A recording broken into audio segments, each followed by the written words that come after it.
Police watchhouses can be brutal and intimidating. They're supposed to be a temporary holding place for adults until the justice system takes over. But in Queensland, kids can spend weeks here. I just don't understand why those abhorrent conditions are not acceptable in the community, but somehow they're accepted, and it seemed to be acceptable by the government, because at the end of the day, it's child abuse. Andrea Bates is an experienced clinical psychologist who's been working for more than 3 years with mostly Indigenous juveniles at risk being held in the Cairns watchhouse. What are watchhouses like? Well, they're designed primarily for like an acute stay where you're transitioning someone from, court to a detention centre. And the idea is that essentially you would only have someone in that space for a 48-hour period. Last week, she sent an open letter to state government ministers and executives about the conditions some juveniles as young as 13 are being held in for up to 20 days. The letter, obtained by 7:30, describes mattresses on the floors and open showers. 4 to a cell, no privacy from each other in terms of their personal hygiene. In some cases, we have kids that just fall into a state of freeze, collapse. How often does that happen? It would be regularly. Four Corners exposed these horrible conditions more than 4 years ago, and the Queensland government claimed to have fixed the problem. But it didn't go away, and last year the government even suspended its own Human Rights Act to avoid a legal challenge. Unfortunately, what we've seen is a lack of ownership of this issue. What is the well-being of young people in our watch houses, and who's responsible for ensuring their stays are minimised? That seems to have evaporated. Luke Twyford heads the Queensland Family and Child Commission. He's the author of a report into the watch house scandal, which was submitted to the Queensland government last month. We want change. When do we want it? Now. Do we want to feel safe in our homes? Yes. He says the Queensland government's response to growing public anxiety and anger about youth crime was to encourage more young offenders to be locked up without the capacity to deal with them. Our youth detention centres are full. Queensland is locking up more young people than any other state or territory in Australia. That was absolutely poor planning. I mean, blind Freddie could see that was going to be the outcome. Andrea Bates says she decided to send her protest letter after seeing conditions in the Cairns watch house deteriorate over the past 3 months. She says the watch house was so full at times, it was too noisy to even talk to the kids.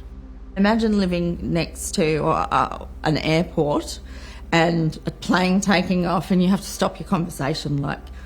We could not hear each other for the noise. And that must be very distressing as well. Well, it's distressing, yeah, for me as a clinician, because I'm at risk. Maybe I might miss something. She says one of the incidents that prompted her to send the letter was what she believed was buck passing between government agencies on who was responsible for feeding some of the undernourished kids between meals. I just could not get any answers, and so my frustration was just building and building and building until the point where I just said, I stepped away. This is an absolute disgrace, and it is a death in custody waiting to happen.